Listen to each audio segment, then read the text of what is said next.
حامدا للہ تعالی اولا وثانیا ولإنان الثناء إليه ثانیا والصلاة والسلام على أفضل الرسل محمد وآلہ مسلیا محمد وآلہ مسلیا في حلبة الصلوات مجلیا ومسلیا اما بعد فاعوذ باللہ من الشیطان الرجیم بسم اللہ الرحمن الرحیم محمد رسول اللہ والذین معه اشداء علی الکفار رحماء بینهم قال النبی صلی اللہ علیہ وسلم سألت ربی عن اختلاف اصحابی من بعدی فأوحى إلي يا محمد إن أصحابك عندي بمنزلة النجوم في السماء بعضهم أقوى من بعض ولكل نور فمن أخذ بشيء عن اختلافهم فهو عندي على هدى قال النبي صلى الله عليه وسلم في مقام آخر أصحابي كالنجوم فبأيهم اقتديتم اهتديتم درود پاک اللهم صل على محمد معدن الجود والکرم منبع الحلم والحکم وآلہ وسلم محمد سے پیار کرتے ہیں تیرا احسان ہے مولا محمد سے پیار کرتے ہیں تیرا احسان ہے مولا ہماری بخشش کا بس یہی سامان ہے مولا در شاہ مدینہ چھوڑ دے جنت کے بدلے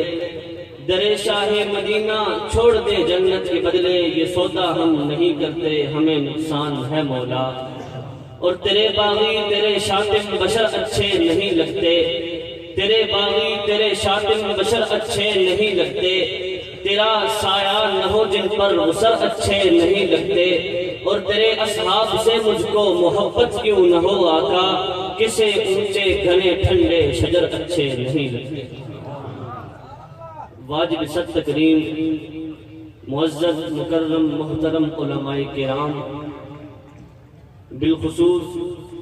سٹیج پر جلوہ افروز شاعر انقلاب شاعر اسلام قاصد حق نواز حضرت مفتی سعید ارشد الحسینی صاحب دامت برکاتہم العالیہ ہم ان کو یہاں آمد پر خوش آمدید بھی کہتے ہیں اور ان کا شکریہ بھی ادا کرتے ہیں اور گلشن قاری سعید احمد شہید رحمت اللہ علیہ سے محبت کرنے والے غیرت مند جرت مند بہادر نڈر بے خوف بے باک توحید و سنت کے پروانوں اصحاب رسول کے دیوانوں آج جب میں سٹیج پر آیا میں نے دیکھا محفل لگی ہوئی ہے علماء بیٹھے ہیں طلباء بیٹھے ہیں رونق لگی ہوئی ہے لیکن وہ شخصیت وہ مرد کلندر وہ دولہا جو اس منظر کو سجایا کرتا تھا وہ آج نظر نہیں آ رہا وہ شخصیت جو یہاں بیٹھ کر اس پروگرام کی صدارت کیا کرتی تھی وہ شخصیت آج نظر نہیں آ رہی لیکن کوئی بات نہیں انشاءاللہ وقت آئے گا آپ دیکھیں گے نہ گلشن مٹے گا نہ گلشن لگانے والے کا نام مٹے گا سیرت کا پروگرام ہے تو سیرت محمد مصطفیٰ پر ایک دو باتیں عرض کرنے کی جسارت کر رہا ہوں آج میں اپنی بات کی ابتدا اپنے عنوان کی ابتدا فخر دو عالم ساقی کوثر شافع معشر آمنہ کی در یتیم عبداللہ کی لخت جگر محبوب کبریا محمد مصطفیٰ احمد مجتبیٰ صلی اللہ علیہ وسلم کے مکرم و معظم مقدس و مطہر عرف و اعلیٰ برتر اور بالا نام نامی اور اسم گرامی سے کروں گا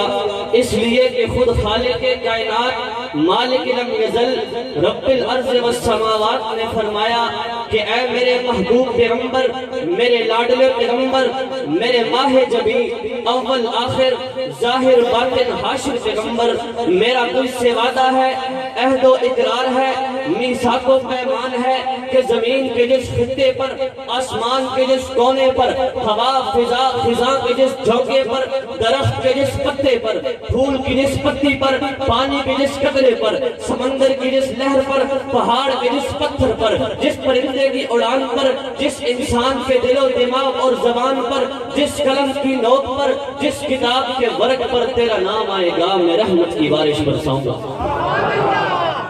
اس لیے میں چاہوں گا کہ اس تھوڑے سے وقت میں اپنی بات کو پاک پیغمبر صلی اللہ علیہ وسلم کے قدموں سے لے کر صحابہ کے سر کے تاجوں تک جاؤں، اس سرزمین کائنات کے اس لاڈلے پیغمبر صلی اللہ علیہ وسلم کے بارے میں آج کچھ کم علم، کم فہم، جن کو انسانیت، عقل و دانش اور سوجھ بوجھ سے دور دراز کا واسطہ بھی نہیں، وہ سارا دن اپنی تقریروں میں ایسی پرزور لگاتے ہیں کہ جناب یہ دیوبندی سپاہ صحابہ تو ہے لیکن سپاہ محمد نہیں ہے، یہ دیوبندی صحابہ کا نام تو لیتے ہیں لیکن محمد کا نام نہیں لیتے، یہ پاک پیغمبر کے گستاخ اور پاک پیغمبر کو اپنے جیسا کہتے ہیں۔ اس لیے میں چاہوں گا کہ میں پیغمبر کی عزت و عظمت، پیغمبر کی رفت و منقبت، پیغمبر کی عدالت و دیانت، پیغمبر کی شریعت و صداقت، پیغمبر کی سخاوت، پیغمبر کی جرأت کو آپ حضرات کے سامنے ایک ادنا سا طالب علم ہونے کی حیثیت سے واضح کر دوں کہ پاک پیغمبر کے ساتھ جو تعلق علماء دیوبند کا ہے وہ کسی اور کا نہیں ہے۔ علماء دیوبند نے پیغمبر کی عزت کے لیے، پیغمبر کی رفت کے لیے، پیغمبر کی منقبت کے لیے